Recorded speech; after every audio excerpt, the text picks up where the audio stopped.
Hello. Today on a Yin Yoga podcast, we have a little bit more of a fun but still useful episode planned. Today, we're going to talk about the truth about Yin Yoga, the myths, lies, and the misconceptions. We're going to jump into that today. So stay tuned for that.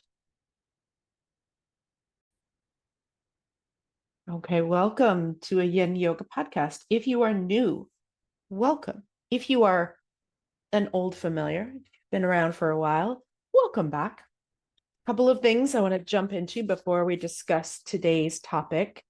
This is going to be a solo episode, but today's topic was actually sparked by a question or an idea from one of you. And did you know, dear yoga teacher, that you can send me questions, thoughts, quandaries, conundrums about yin? And unless I've already covered them on the podcast and if they're yin specific, we're going to cover it. So today we're going to talk about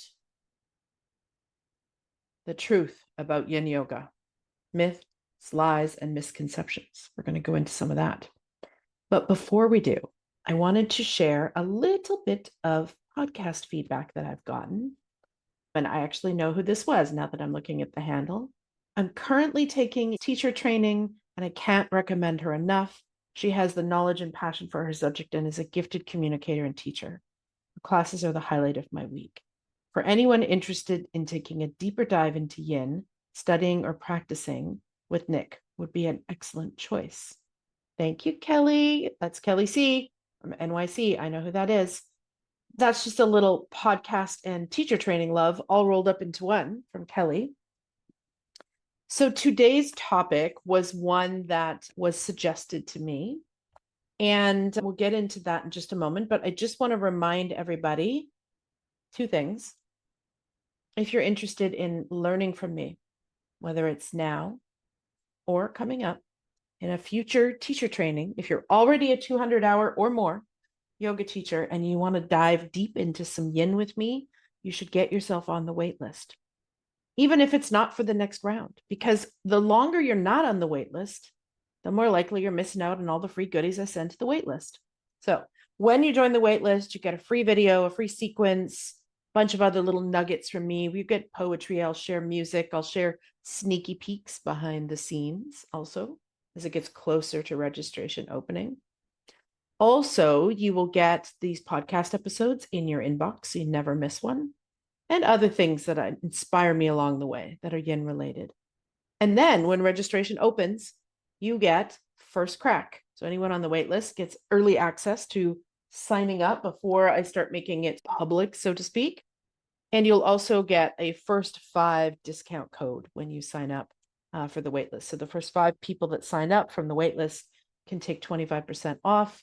So all of that is only available if you're on the wait list. So if you've been listening to these episodes for a while and you're like, maybe I do want to dive a little deeper or get a different perspective on yin, and I want some more training, and you think that I might be a good guide for you for that, then please jump on the wait list.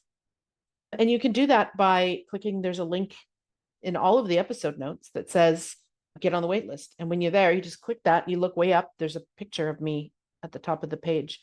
Click that button, enter your name and email. Easy peasy. So that's one thing. The other thing to remind you of, my friends, is that this is an adult podcast with adult subject matter and adult language. I cannot guarantee that there will be colorful language in this episode, but I also cannot guarantee that there won't be, because I have the mouth of a sailor and the soul of a mermaid. So please, if you have small people around, take a moment to grab headphones now. Okay. Now, those of you watching the video, I am going to be reading a little bit, so you may see my eyes again sort of darting around a little. My apologies for that. It's not that I'm not trying to make eye contact with you. It's just that I need lists to keep me on track. So I'm going to be looking at one of those. A while ago, there was a request in Facebook. It's by Sherry Catchpole, who was the one who shared the idea. Shout out, Sherry, about yin yoga myths and lies. I just am resisting the urge to jump into an 80s song, but we'll maybe save that for later. So what are some of the myths that you hear about yin yoga, or maybe things that you used to believe about yin yoga that you now know aren't true? Or you may even hear some throughout here that you realize, oh, actually, I believed that until this episode. Okay. So let's go into some of those. So this was a crowdsourced episode.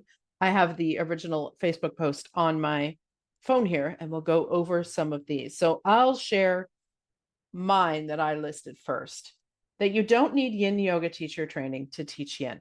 Let's just break that down briefly. I've done a whole episode on this. We won't talk about it a lot, but you wouldn't teach Kundalini yoga without taking a Kundalini training, or at least I hope you wouldn't. You wouldn't teach an Ashtanga class without being an Ashtanga yogi and having Ashtanga training, etc., etc. And yet somehow there's this myth that yin yoga is just like, air quotes, regular yoga, but with longer holds. Nay, nay, I say, this is not the truth. There is so much that you don't know about teaching yin until you take a really good training. And then you're like, oh, shit, I didn't know any of that. So that would be the first myth. And that's the one that I'm going to dispel right out of the gate. That was my first one. See what else we have here. Yes, that yin yoga is just like regular yoga with longer holds. Oh, that it's only here's a good one, that yin yoga is only to relax and it's not challenging. And yin yoga is definitely challenging, just in a very different way. So yeah, you're not going to be sweating and jumping around and doing chaturangas and all of that, but you are going to be sitting still and quiet for many minutes at a time with nothing but the sound of your mind. Dun, dun, dun. And that is challenging indeed. Another one, and I've done a whole episode on this. I've done whole episodes on a lot of these. This might be a good time to remind you also that if you are looking for past episodes, in the show notes here, there's a thing that says see all episodes at a glance. It's a link. If you click it, it takes you to a Google Doc where it lists the episodes that I've done so far. So you can surf through those and find ones that tickle your fancy. Or if you've just discovered the podcast and you want to binge, that's a great way to kind of start that process. So yes, that it's the same as restorative. Wah, wah. No, very different actually. And again, I've done a whole episode on that. So I won't get into it in a ton of detail in here, but I will say that in yin, we are feeling sensation and we are being challenged, whether that's physically, mentally, emotionally, maybe all of the above, depending on the moment. Whereas in restorative, that's a nap. If restorative is being taught in the true way that restorative was intended, it's all about your nervous system and all about resting deeply. It is not a challenging practice in the same way that yin is. Again, whole episode on that for those that are curious. Oh, another one, Janice, my friend Janice, who was interviewed on the pod, by the way. Unearthing Trauma, I believe, was the episode name. It's in the Google Doc. That there are right ways to do the shape.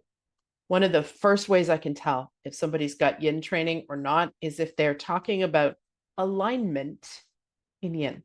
If they're cueing alignment as they go into their poses, if they're asking you to do certain things because they're bringing these little carryover cues from their active training that they were studied in, and now they're bringing them into the yin sphere. So if they're telling you how to line up your foot or your ankle or your knee or your shin or this or that or the other thing, that is a dead giveaway. That person has not studied yin yoga in depth.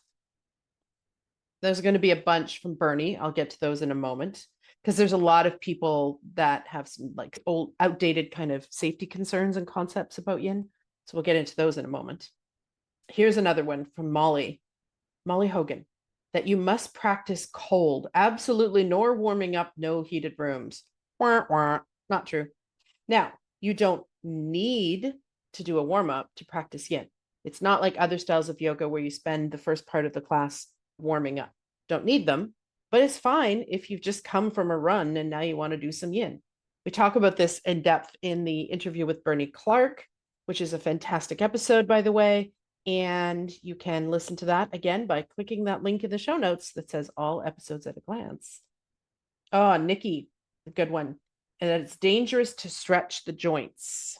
Nope. Again, Bernie talks about that in his episode, and I'll go into his document here in a moment and we'll share some more from Bernie.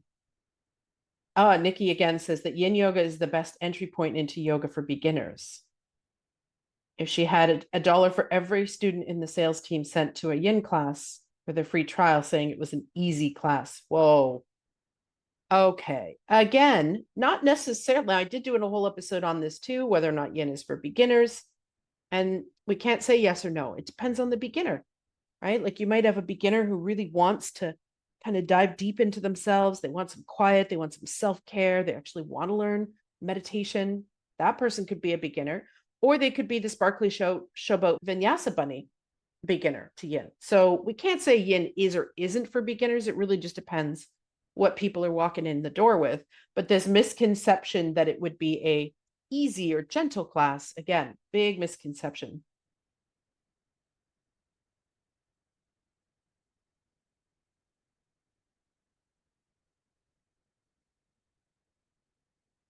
Oh, that you just lay there. Here's another one from Pamela. Big myth and misconception that you just lay there.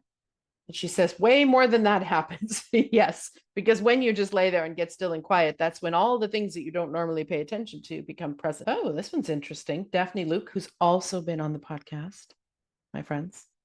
We talked about sobriety and yin. Again, if you want that episode, you get it by now. All episodes at a glance link. She once had someone say, I'm Christian and it's offensive to me. Seems interesting. Now, I have heard a lot of people say that about yoga in general, but not specific to yin. Here's a good one. Thank you, Jeremy Strickland, gold star, that yin yoga asanas are an effective or an efficient way of working with the meridian system. Maybe, maybe not. I will at some point do a whole episode on this misunderstanding of meridians and how we're actually working with sinew channels and la la la la la at some point in the future. I'm just looking for the right guest to chat with me about that. But yeah, that's a big misconception that like, and there's a very well-known who I will not name, but some of you might know by me saying this, yoga teacher out there in the yin world who says things like doing your yin yoga practice is like getting acupuncture. It is not like getting acupuncture. Are you accessing the meridians of your body in yin? Of course. Are you accessing the meridians of your body when you're doing qigong or hatha? Of course. You can't move around without accessing the meridians of your body. But this idea in yin that like, yin is a replacement for acupuncture, and that if we want to, work on our body the way an acupuncturist would, we just need to do a yin practice. No, that's a big misconception. And it often goes, it often is said because either there is one particular well-known teacher who says that in her books and trainings, and to my knowledge, this teacher has zero Chinese medicine studies. So this is based on her reading books, I suppose, or, blogs and things. And then she trains teachers, and now those teachers are going around saying this pose or this sequence is for your kidney bladder meridian, but without ever saying, why would we want to access our kidney bladder meridian? What is the point of that? Another good episode on this one is the one I did with Dr. Karina Smith. Yin yoga is not Chinese medicine. Again, you can get to that with that link in the episode notes. And so that is a big misconception that yin yoga and acupuncture, samesies. No, not at all. In fact, acupuncturists go into an in-depth amount of training. There's Chinese medicine diagnosis. They would pick particular points for particular reasons and combine them with other points for particular reasons. So there's no way to say that experience is the same as you doing your own yin practice. No. Oh, Mikey Marbles, my buddy, that the yang names mean the same pose. That's an interesting one.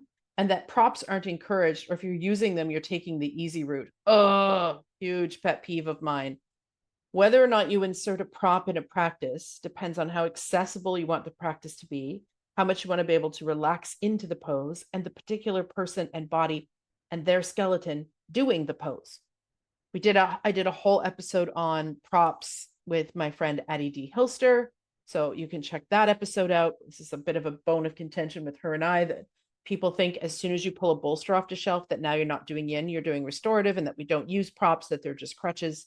None of this is true. And when people have these opinions, it just shows to me that they actually haven't watched Anatomy for Yoga with Paul Grilley, and they don't understand skeletal variation.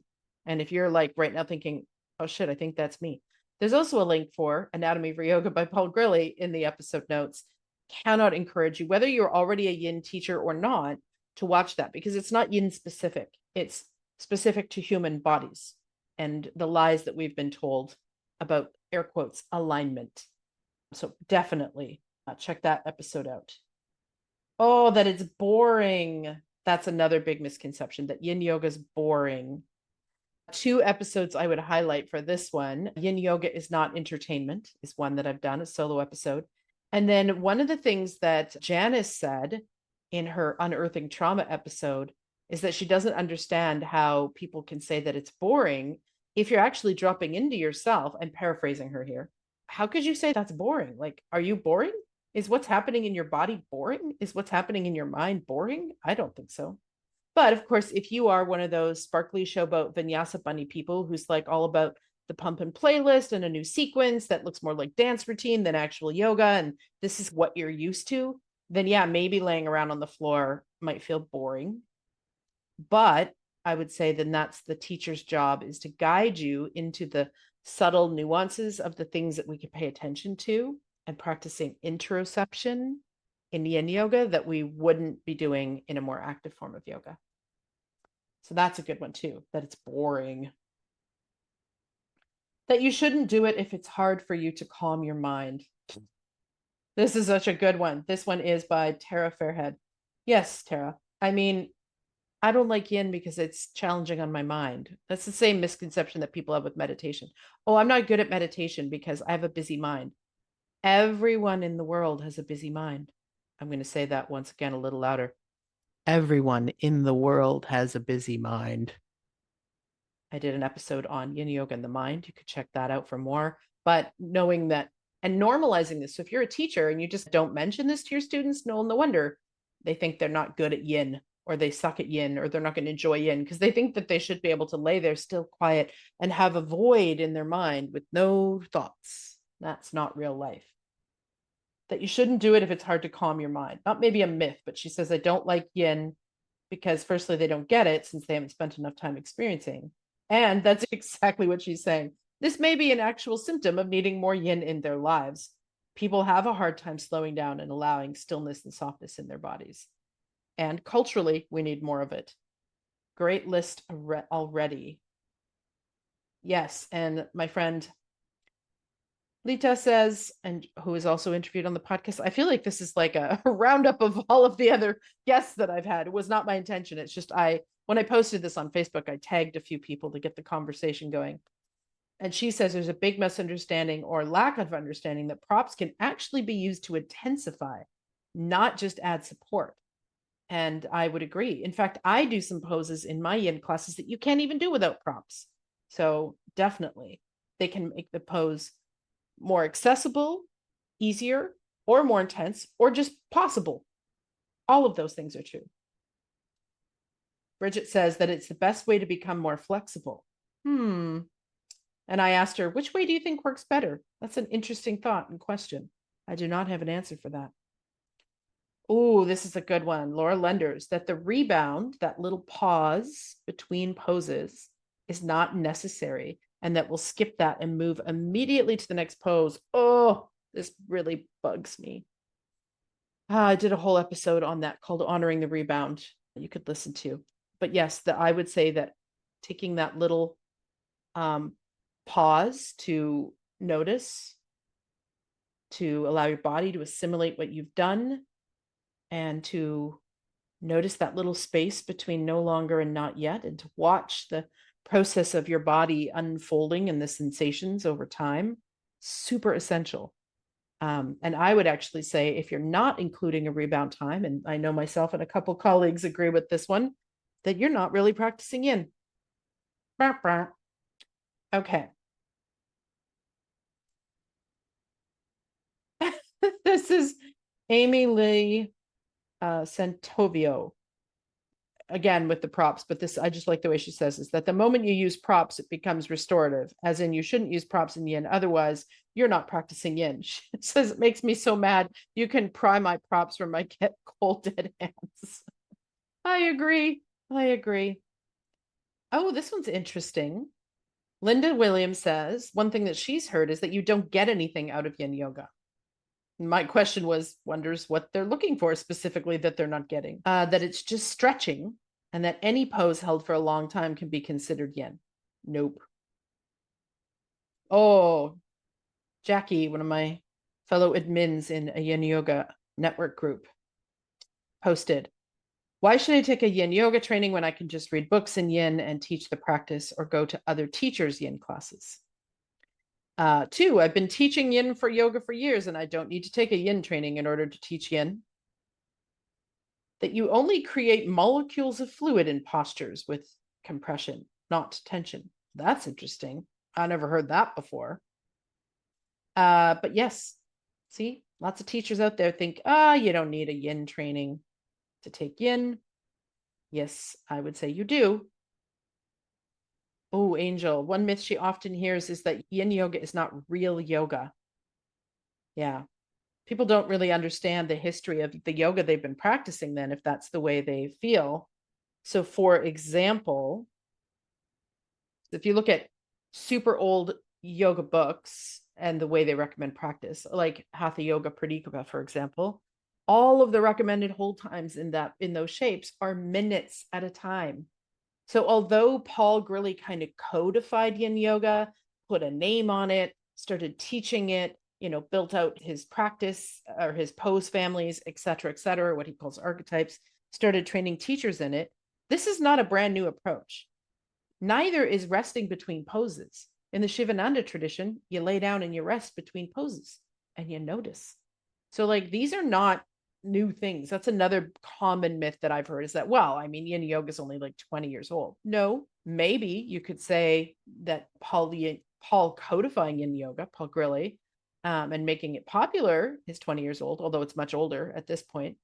But actually, that just shows again how little people either misunderstand yin and what it is, or misunderstand other styles of yoga other than vinyasa and ashtanga.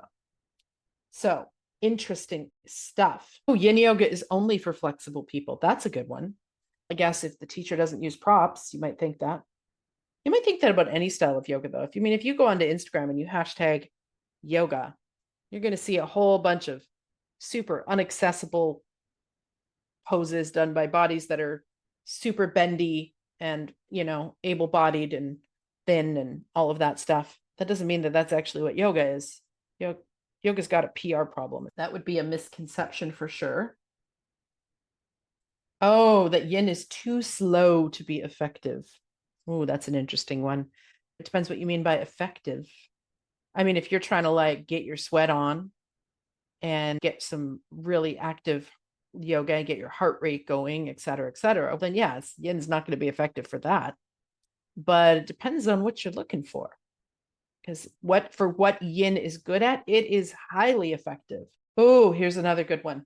I hear this one all the time. And teachers, please, if you're saying this, stop. We need to do better than this. Yin yoga releases stored emotions. Nope, it doesn't. Actually, the emotions are there, period, the end. And what happens often in a yin class, or it could happen in a yoga nidra class or anything else like a meditation that's quiet, is that people are so busy being a human doing, not a human being, that they don't process their emotions. They don't address their emotions. They don't deal with their emotions. They don't think about their emotions. And so then when they come into a class and they're still in quiet and the teacher isn't gibbering on the whole time, there's an episode on that too called Dear Yin Yoga Teacher, Please Shut Up. When the teacher's not babbling on incessantly the whole time and there is still in quiet time, then yes, things rise to the surface. But it's not the yin yoga releasing those emotions. It's the giving an opportunity to be still and quiet. If that person gave themselves permission to sit in their home and look out the window with tea without any noise, distraction, music, movies, et cetera, going on, they would also likely have some emotions rise up to the surface. So now there is a lot of debate about whether or not emotions can be stored in your body. I'm certainly not saying they can't be. I think they can be. I'm just saying that yin yoga specifically isn't the culprit for releasing stored emotions. Working any kind of body work might release stored emotions. You could go get a massage or some rolfing or chiropractor, and you could release some emotions. And that it's more likely that it comes up in yin because there is the still quiet time where you're not distracted and busying yourself. There's a few, my friends. Now I want to go into some of the ones in Bernie's document. He commented in the comments and he shared his, here it is, Yin Yoga concerns, addressing concerns about Yin Yoga. So I'm sure there's some gold in here that we have not mentioned yet. Yin is dangerous because you shouldn't stretch ligaments, tendons, joints, connective tissue, or fascia. You shouldn't stretch joints. To protect joints, we must engage the muscles, not relax them. Passive stretching is not safe. By the way, there's answers linked to all of these. I will put a link to this document because this is Bernie's. So I'll link this document in the episode notes so that you can go through, because this list is all hyperlinked to other posts that he's done. You shouldn't stretch nerves. Holding stress for a long time is destabilizing. I think when he says stress, he means the stretch in your body, like that kind of stretch, not like stress as in mental, emotional stress. Holding for times make tissues weaker due to creep and therefore is more likely to be damaged. Yin yoga involves crunching of the spine, in long held compressions. Yin yoga is bad for the muscles. Yin yoga will not trigger parasympathetic nervous system. Bullshit. Depends on how you teach it and the person that's being guided. Yin yoga will trigger traumatic memories. Sometimes not. You can have a traumatic memory in a vinyasa class just as likely. I know someone who was hurt doing yin yoga. So this is just a list from Bernie. I'm just sharing them. I'm not going to break each of these down because he does in his wonderful document, which I will share. Yin yoga is not good for pregnant women, not good for hypermobile students.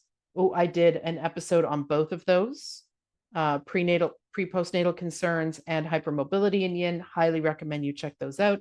Hypermobility is a word that's tossed around like confetti with very few teachers actually knowing what that means. That yin yoga is not good for beginners. See, it's fine for beginners. You just have to know they're a beginner and guide them in a certain way. Yin yoga is not good for people with cancer. Well, never heard that one. Yin yoga is not good for people with osteoporosis. It can be not so good, but just with certain poses, and there's ways to modify.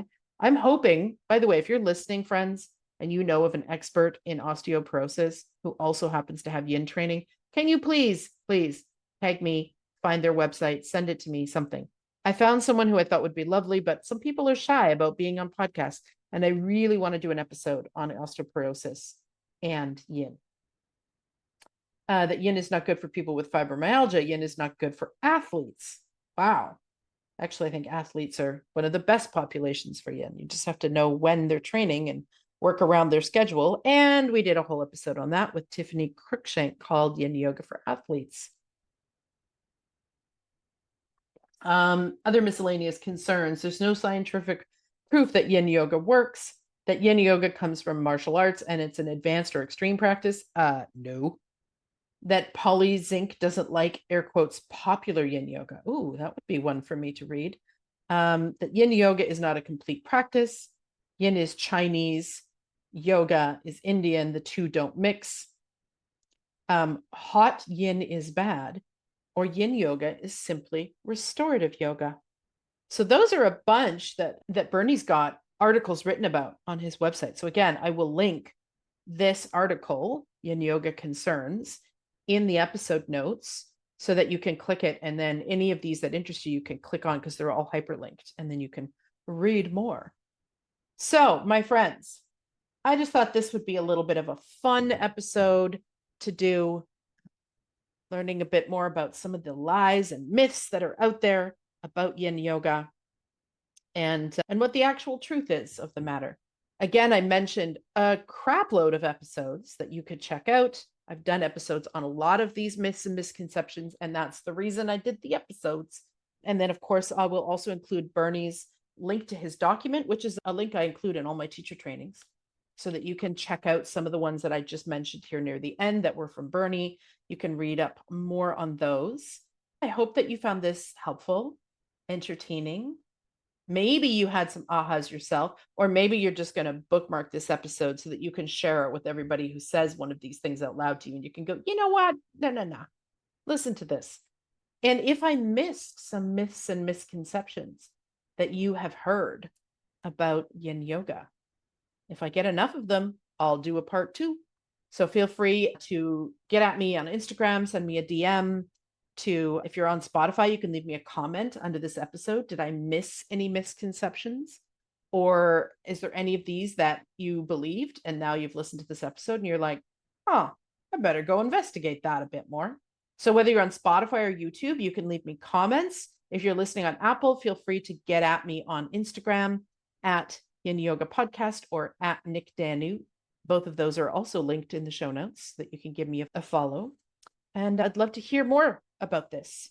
Let me know if I missed any or if you had any aha moments during this episode. I hope you enjoyed this one. It's a little bit more of a fun one because we have a lot of heavy episodes on this podcast, deep stuff. Once in a while, it's good to just have a little laugh and have some fun, keep it a bit light. And the other thing you can do with this is share it. So my dear friends, dear regulars, if you've already subscribed or followed and you've already left me a rating or a review, thank you for that. You can do stars on Apple and or leave a written review. Both would be fantastic. If you want to give me 5 stars and then give me a written review, I'd be super grateful. Spotify, you can do stars and you can leave comments below. So if you want to give me a little writing feedback, you can do it there in the comments. That would be super helpful. And if you're on YouTube, please leave me a comment. Make sure you've subscribed and liked the video, and feel free to share it with your yoga teacher friends. That's the best way to grow this little pod so that more Yin Yoga nerds can find it. That's it for me for now. And until we meet again, bye for now.